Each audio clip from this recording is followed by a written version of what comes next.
Sabay-sabay natin alamin ang mga kaganapan na nangyayari sa ating bansa.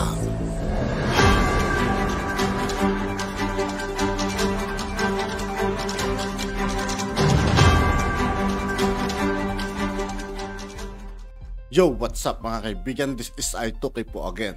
Ngayon nandito ulit tayo sa channel ni Kabayan News PH. Dito ulit tayo magbibigyan ng komento at reaksyon. Kaya samahan niyo ako guys, let's go!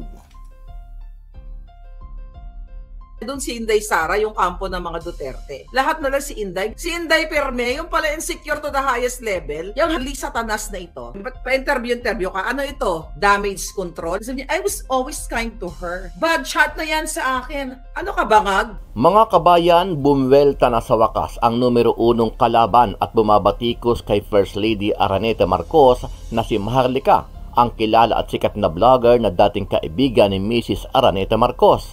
Paano ngayon, Lisa, paano mo ngayon i-counter itong ebidensya na sinasabi mo na si Sas ay lumapit sa'yo, na ikaw ay abogado niya o abogado yung law firm mo sa kanyang mga kaso?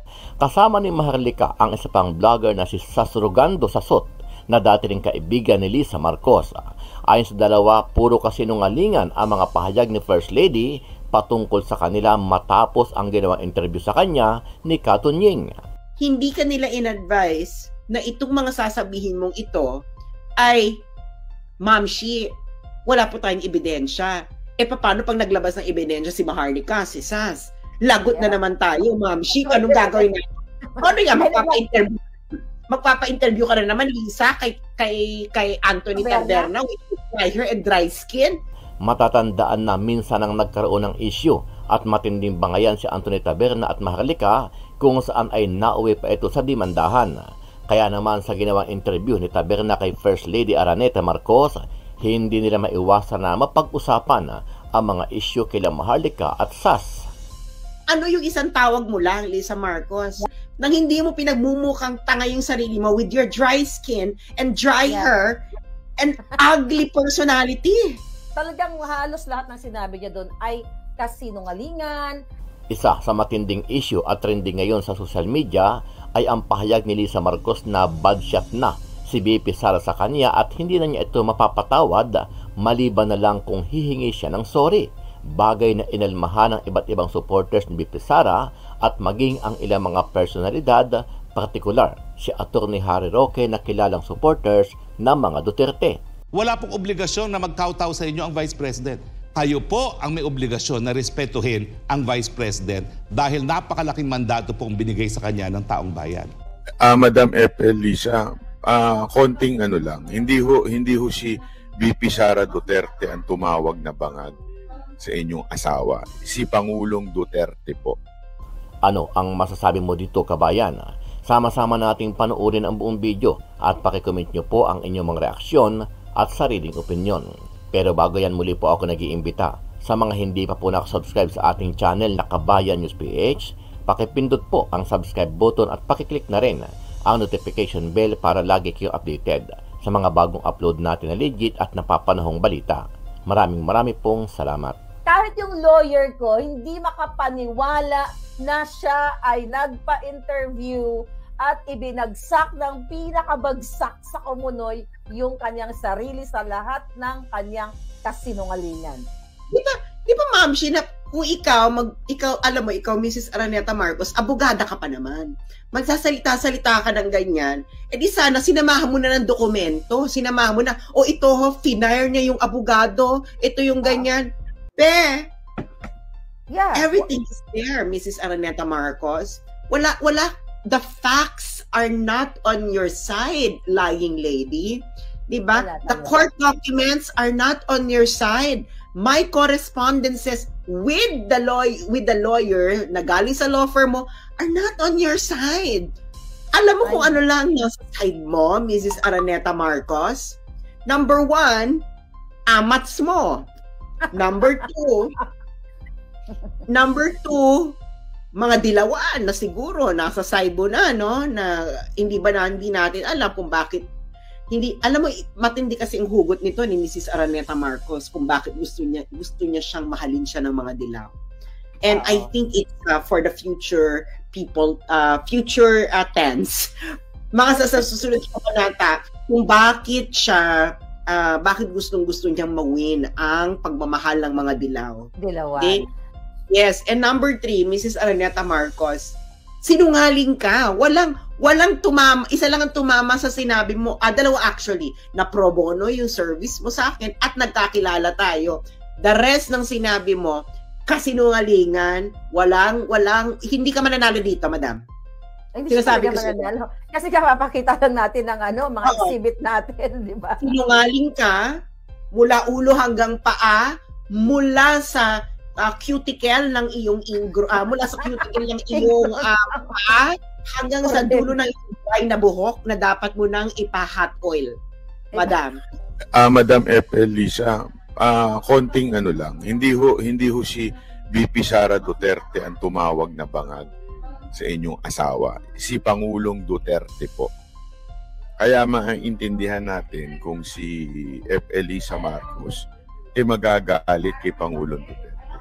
That is understandable, ika nga. Dahil masakit nga naman tawagin yung asawa mo ng bangag, di ba?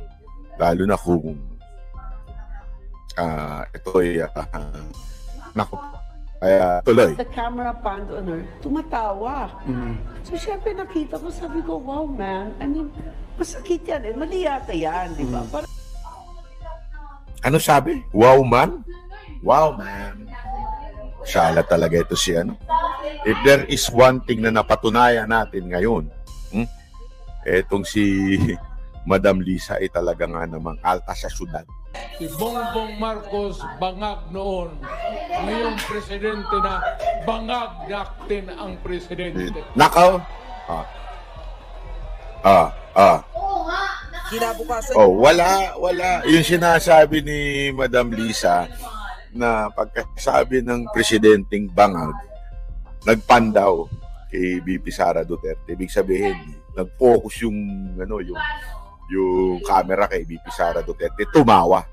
Ito ho yung video na lumabas sa lahat ng network kasi feed ho ito Feed ho ito na ibinigay sa lahat ng mga network. So, hindi totoo.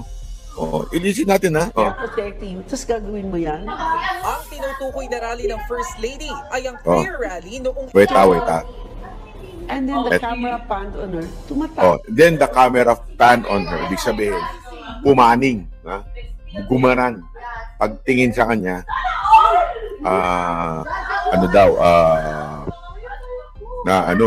ang ingay nyo, nakalive ako. Tuloy.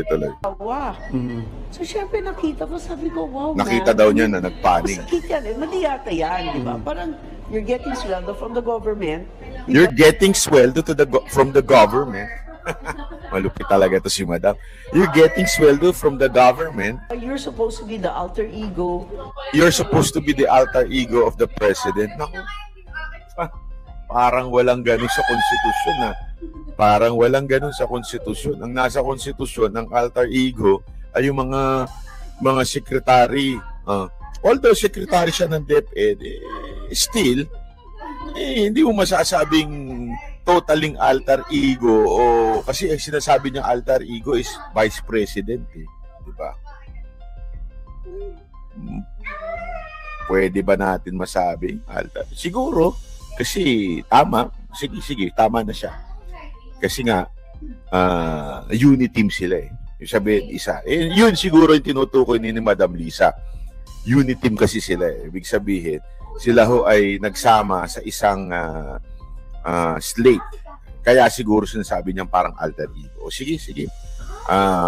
Point accepted. So, kinuwento ko naman na sa inyo na sinasabi ng hayop na to na Duterte is subaduy. Kaya sinasabi niya ang mga Duterte ay subaduy kasi mga Bisaya. Akala mo hindi from Bisaya tong gagang ito di ba? Akala mo hindi Bisaya. Nakarating lang ng Amerika dun sa pusalik sa New York, ang taong hindi nakakatulog ng kumpleto, nakatulad niya, din siya nakakatulog sa kabibilang ng nakaw ng kaba ng bayan Kaya ganyan ang resulta. Kahit nakawin, kaya sabi ko sa'yo, kahit nakawin mo lahat ng pera ng bayan, ang mukha mo, ang feslabo mo, ang feslak mo, kordoroy na kordoroy at bangag na bangag. So during that time, okay, yung hinayupak, alam nyo, ikukwento ko lang kung paano paano kami nagkakilala. 2017, nung pumunta ako, nung inibitahan ko ni Senator Amy sa Lawag, nung kinasal ang kanyang anak na si Michael, alam ko lang may nag-i-exist na asawa si Marcos Jr., but I don't know you, Corduroy. Hindi ko talaga kilala yung Corduroy.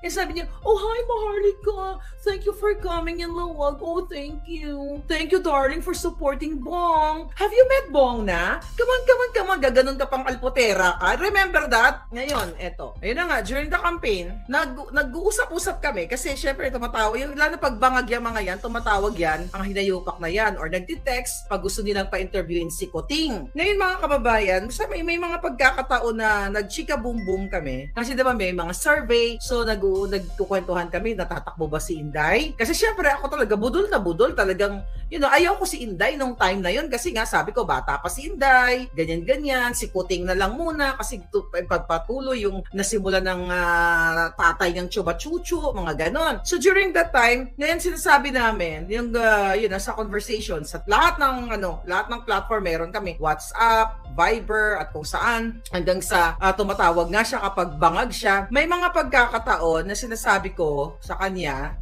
actually hindi lang naman ako na what if kung si Inday ang tumakbo kasi mataas sa survey si Inday. Ano sabi mo? It must be Bong, not Sarah.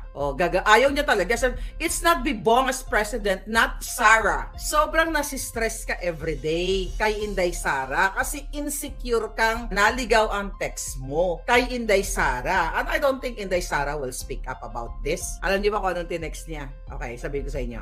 Eto na. So nung nasa Shangri-La kami, chikahan kami, gano'n, about kasi panalo na si Kuting noon Tapos dun sa conversation namin, nung gabi yon, okay, ang pinag-usapan namin, na naligaw ang text mo. Nung time na yun, hindi ko pa alam kasi ayaw pa sabihin sa akin ng informante ko. Basta naligaw ang text ni Lisa Tanas kay Inday Sara kasi nung time na nagtitext siya, bangag na bangag ka. At ilang beses naliligaw mo ang text sa akin. Yung text mo kay Pebbles, naligaw sa akin. Yung mga text mo para sa intended sa ibang tao, napupunta sa akin, napupunta kay la Pebbles. So, in-screenshot mo ang picture ni Inday Sara na nagkakasiyahan sila ng kanyang mga kapatid. Yung may event, may party, so nakita mo yung magandang alindog ni Inday Sara. Dahil insecure ka to the highest level. In-screenshot mo ng bonggang-bongga, tapos ang sabi mo doon, I don't know kung kaninong papunta yon. Mayroong basta hindi papunta kay Inday. Naligaw ka kay Inday Ang sabi ng Brua, she thinks she's pretty, I hate her. O, diba?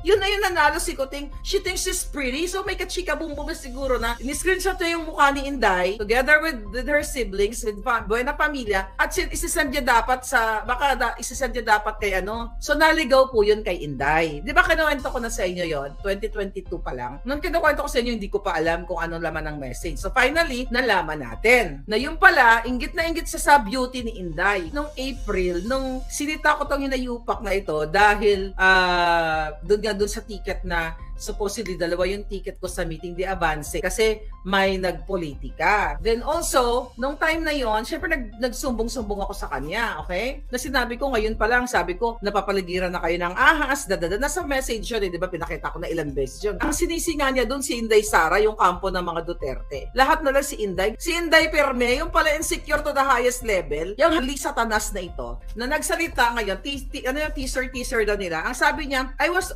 doon sa video ni Taerna. Okay, we'll talk about the video ni Taerna na may papalabas silang video interview. But pa-interview ka, ano ito? Damage control? Sabi niya, I was always kind to her. Bad shot na yan sa akin. Ano ka bangag? Sabi niya, I was always kind to her. Never ka naging kind kay Liz, kaya Sarah. Sabi niya, bad shot na yan sa akin. Sabi niya, for me, my husband will do everything to protect you. So, you run together. Sama-sama tayong babangon muli. Una, sabi mo, I was always kind to her. Si Glenn Chong, si Vic Rodriguez, napakabait sa inyo, gratis, libreng. Anong ginawa mo? Sinungaling ka, hindi ka mabait. Kung kaya mo ipakidnap ang minor de edad na tumatangis, umiiyak, na sumisigaw, na ang sabi ng bata, Mommy, don't leave me, don't leave me. Narinig ko kanina, mga palangga. Ano na, mamaya na yon. Sige. Ano sabi mo? I was always kind to her. Never ka naging kind. Sabi mo, for me, my husband will do everything to protect you. Hindi mo protektahan si Sara. Nung sinira nyo, nagbayad kayo ng mga dugyot gamit ang pera ng bayan sa confidential fund, the 125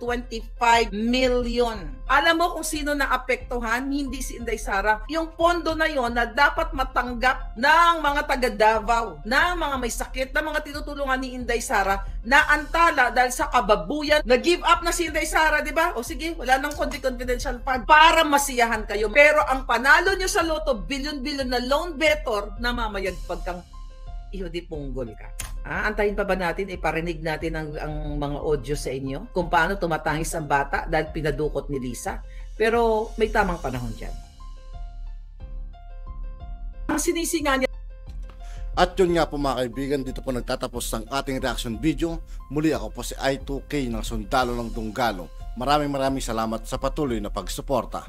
Yeah, peace out.